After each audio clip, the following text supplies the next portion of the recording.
Mapagpalang araw, kaibigan. Ito na naman po ang inyong kaibigan kay Jesus, Brother Manny Bautista. In Christ alone. Napakaliwanag po, ano? In Christ alone. Kung kaya ko lang kantahin yan kakatayin ko muna Kanya lang, hindi talaga ipinanganak na singer. Okay, ayun yung mag-aaral po tayo ng Biblia. Biblical teaching, ika nga. Alam nyo, kailangan ng turo. Ano man ang sino ka mang, ano mang reliyon, kailangan na tinuturo mo ay biblical. Ano po?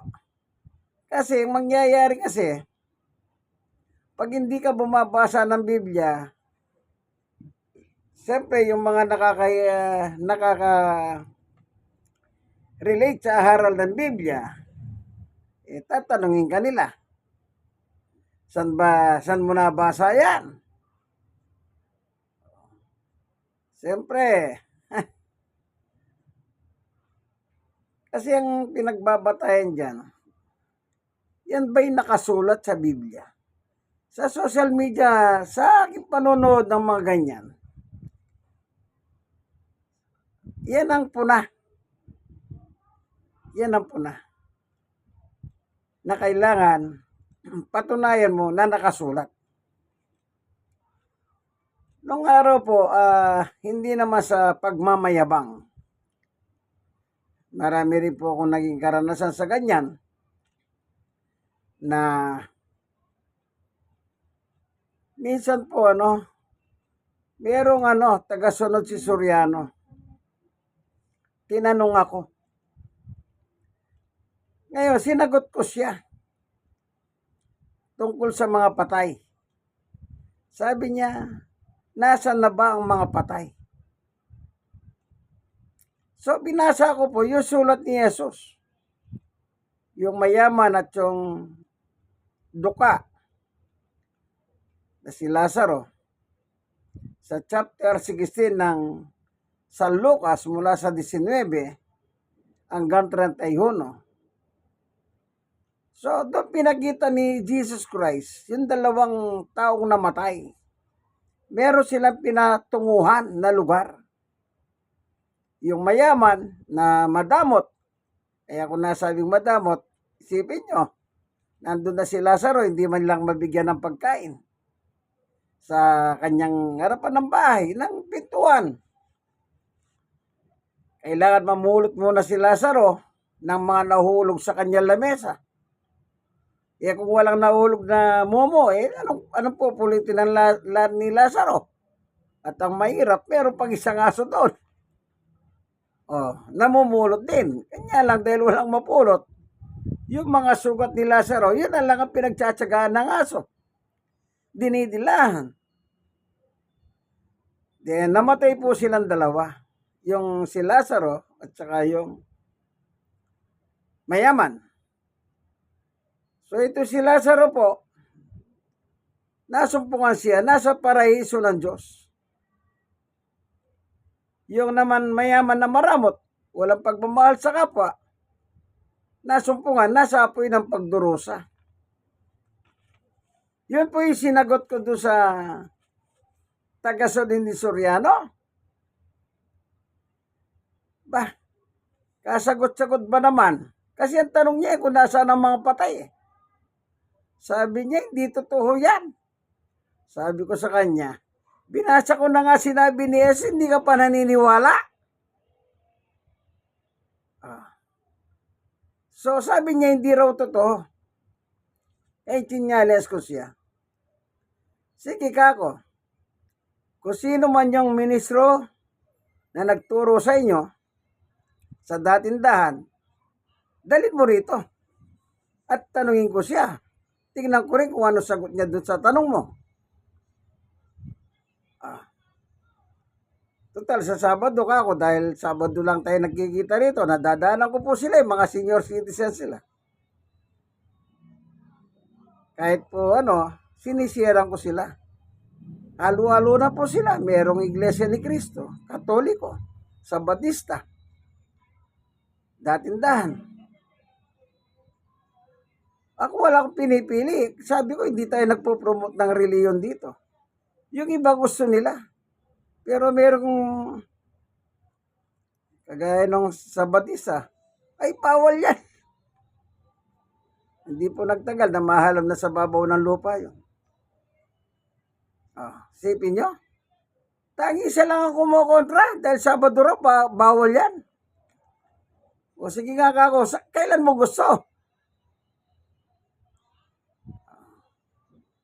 Wala na, hindi man lang sa sumagot kung kailan niya gusto.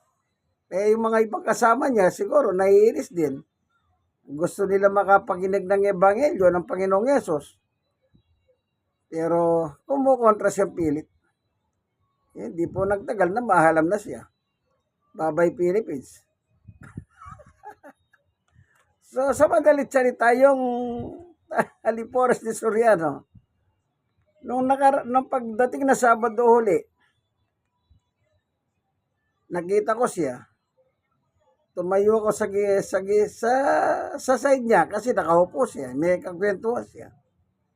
Hinihintay ko siya. Hindi niya ako tinignan eh. Ako nakatingin ako sa kanya. Kaya alam ko yung galaw niya. Kung titingin siya sa akin, hindi siya tumingin. Hanggang sabi niya doon sa kausap, sandali lang pare, meron pala akong gagawin sa amin. Hindi niya man lang ako sinulyapan. Kasi sabi ko, sa susunod na Sabado, magkikita tayo. Dalhin mo dito yung ministro niyo. Para matanong ko naman doon sa tanong mo. Sabi ko, sabi na nga ni Jesus, hindi ka pa naniniwala. Aba, antikristo ka yan. Yan. Kailangan po biblical. Yan lang po sinasabi ko. Tapos yung isang Iglesia ni Cristo doon. Kailan lang, nagpaalam na rin naman sa Pilipinas. Minura pa ako noon eh. Yung Iglesia ni Cristo.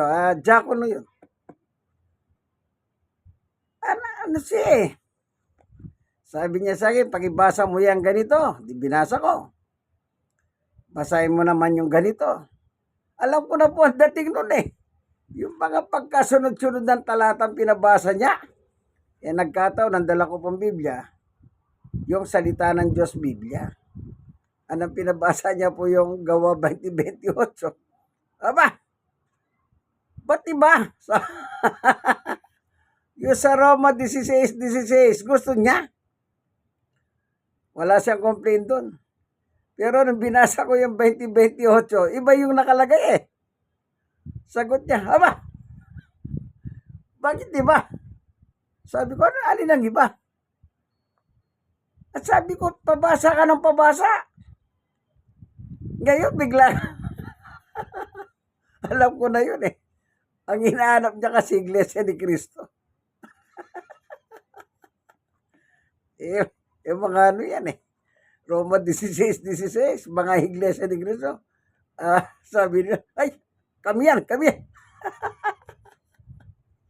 Yan. Yan, nasupalpal niya.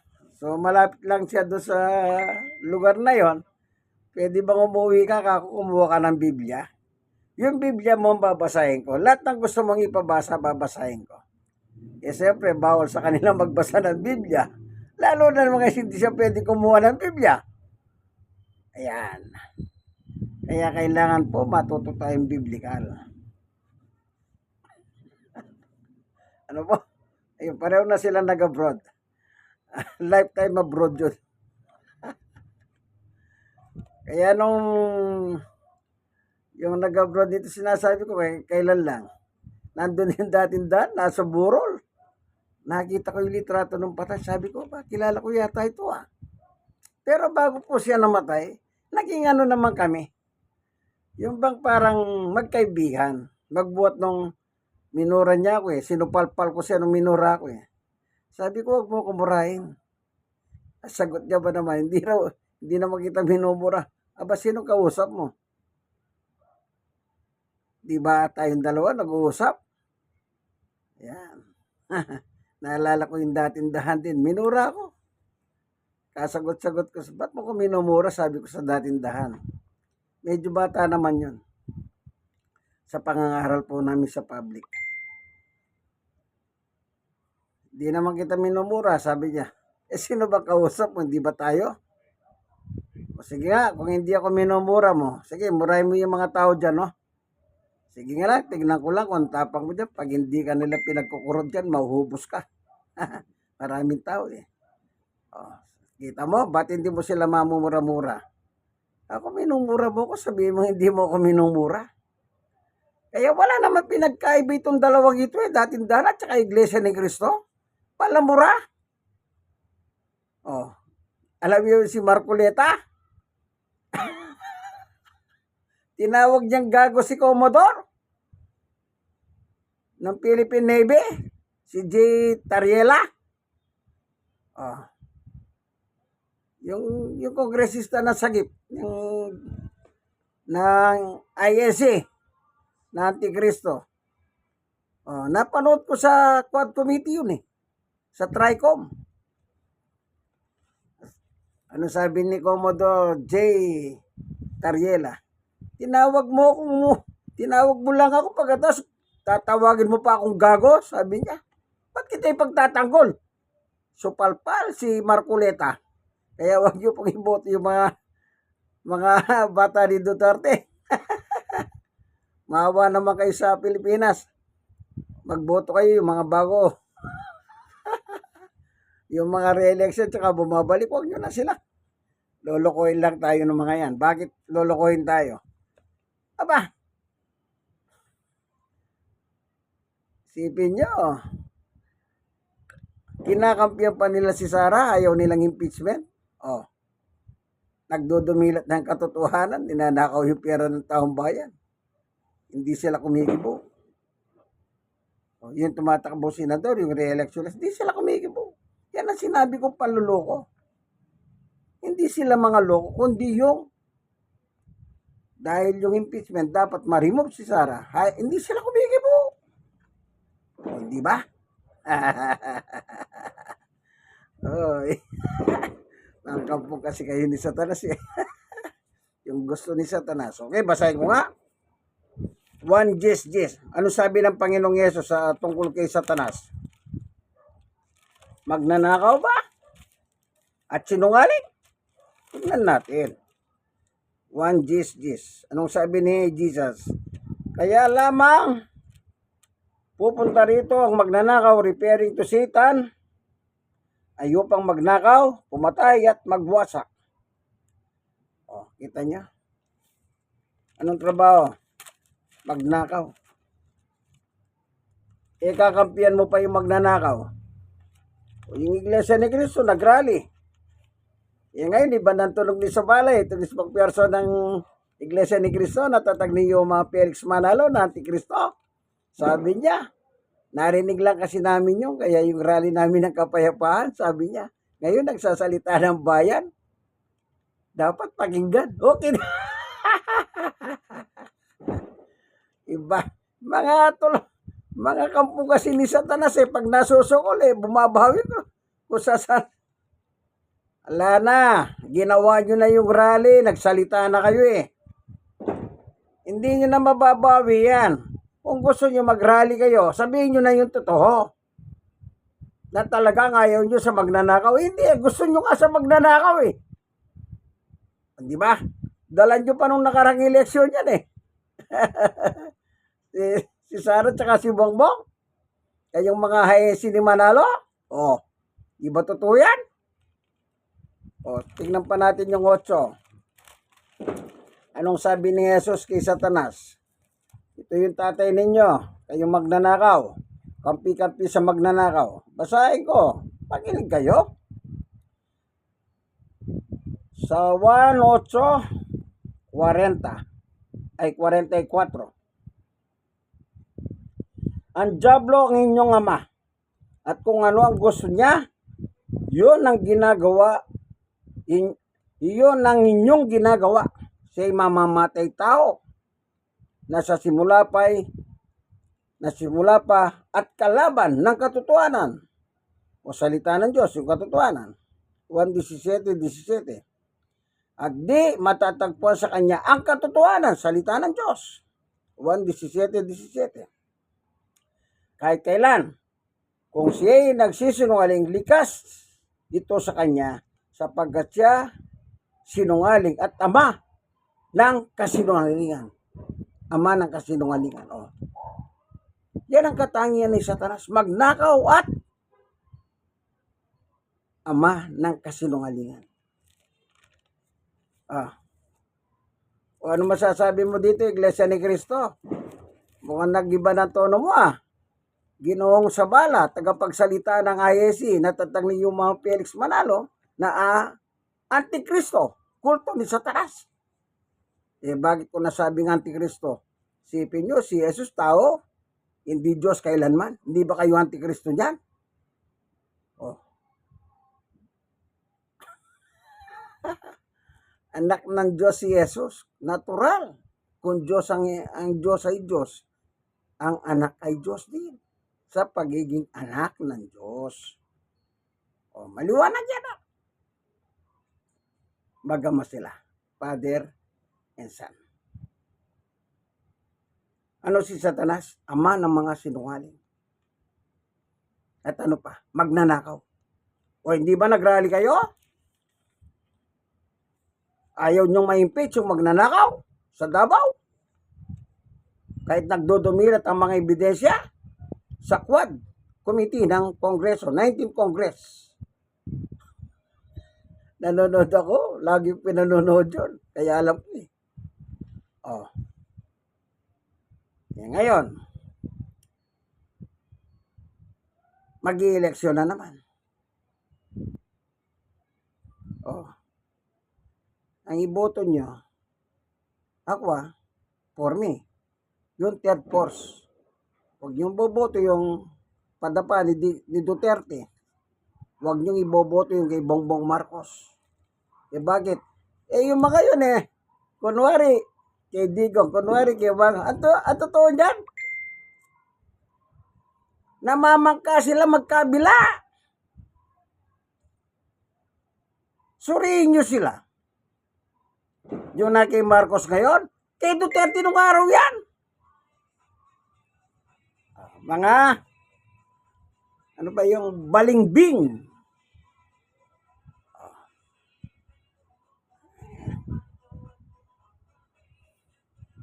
Mahawa po kayo sa Pilipinas.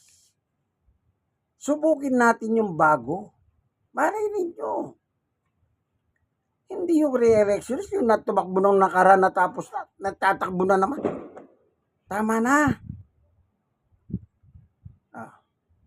Okay, balik tayo. Kaya sabi ko po sa inyo, ang turo dapat biblical.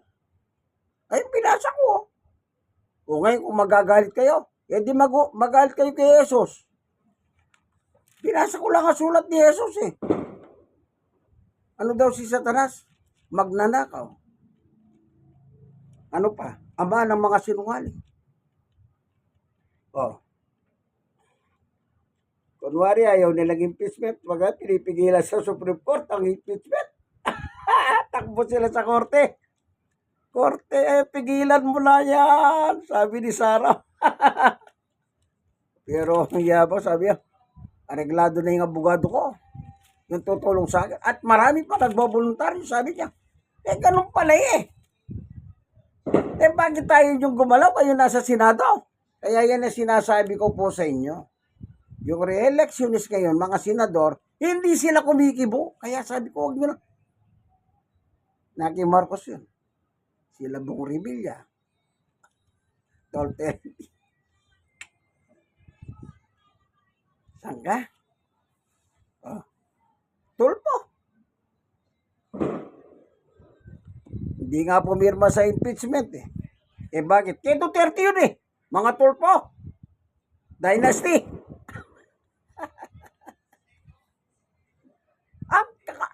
kakapal. Para bang sila na lang ang marunong sa buong Pilipinas. Para sila lang, kahit na tumutulong ka,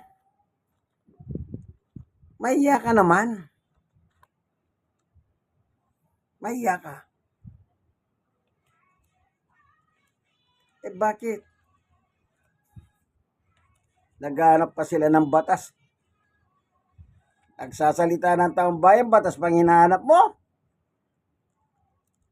Yan. Okay. Yan, biblical, binasa ko May gamit akong Biblia.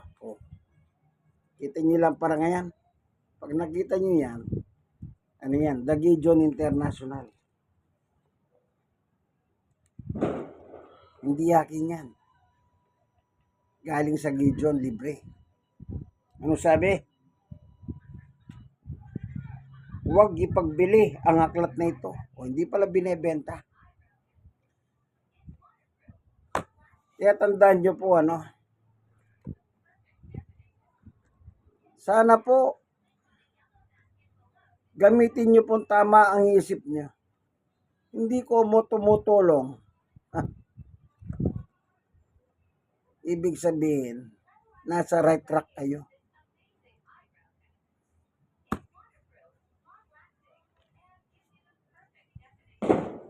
Ewan ko sa inyo. Mahilig kayo magpauto kasi. Sa inyong mga leader, uto-uto. Isipin nyo. Ay, sige po, hanggang dito na lamang po ang ating video ito. Sana meron po kayo napulot.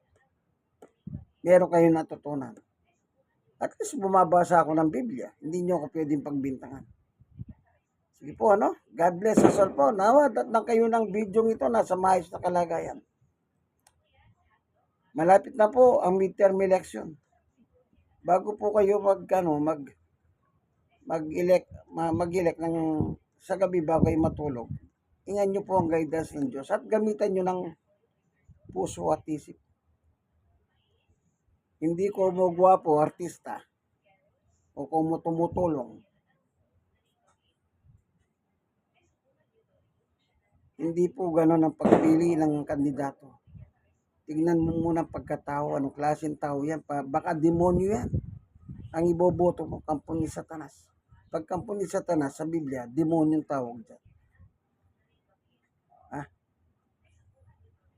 Sige po, hanggang dito na lamang inyong kaibigan kay Jesus, Brother Manny Bautista. God bless us all. Bye-bye.